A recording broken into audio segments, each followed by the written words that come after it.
Hello GW and welcome to this week's Top Headlines. I'm Willow Hassan.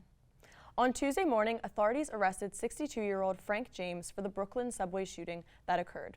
James, who police identified first as a person of interest and then a suspect, called in a tip against himself on Wednesday afternoon. Police then apprehended him without incident. While 10 people were injured in the shooting, none were killed.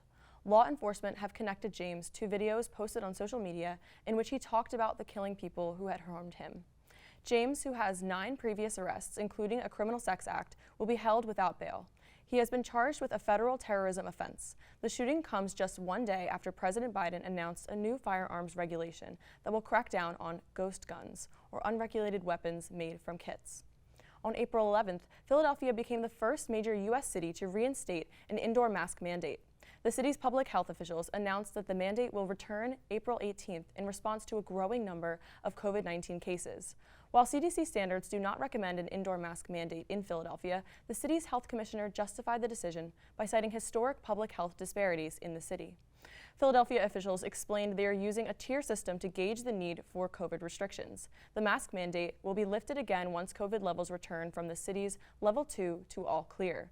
Notably, the city does not require residents to show proof of vaccination before entering certain establishments, such as restaurants and bars. Now let's go to our reporter, Sydney Schmidt, to learn more about the newly appointed Supreme Court Justice and the upcoming affirmative action cases. Thanks, Willow. Earlier this month, the Senate confirmed Ketanji Brown Jackson to the Supreme Court, making her the first Black female justice to serve. While the court remains a 6-3 conservative majority, some observers say Jackson's ability to impact should not be overlooked. Observers project she could influence the internal dynamics of the court by moderating the majority's approach. Additionally, observers noted Jackson and her fellow Democratic appointees will have the important responsibility of writing strong and outspoken dissents that raise public awareness of the effects of the majority's rulings. The court is set to hear a number of significant cases related to the highly debated topics of voting rights, affirmative action, racial equity, and LGBTQ rights. Included in these is the case of Harvard admissions dispute, which Justice Jackson has recused herself from due to her role as a member of the university's Board of Overseers. The case has the potential to severely restrict affirmative action in the college admissions process, given that federal statistics project this year's graduating class of public high school seniors will be the first ever with the majority of students as students of color. The Supreme Court's rulings on affirmative action are expected to have significant implications on America's younger generations and their futures.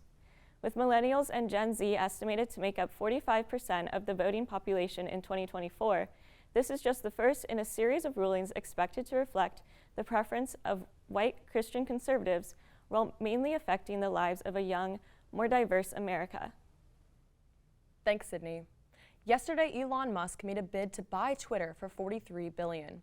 This offer comes after Musk was revealed to be the social media platform's largest shareholder with a 9.2% stake. Twitter entered talks with Musk to make him a member of their board, but on Sunday, the billionaire announced he would not be joining after all. The move made many inside Twitter fearful of Musk's next move, as being a board member would have prevented Musk from owning more than 14.9% of the company's shares. The membership would also mean less freedom to share his ideas for the company on the social media platform, a drawback for Musk, who identifies as a free speech abolitionist. In response to Musk's $43 billion bid, experts have identified 3 potential options for Twitter's next move. The platform can either accept the bid as it is, enter negotiations with Musk over price, or seek an offer elsewhere. If Twitter does enter Musk's control, however, the platform will likely have a number of changes in store, including a decrease in speech regulations. I'm Willow Hassan. This is Capital Crossfire Headlines. Thanks for watching.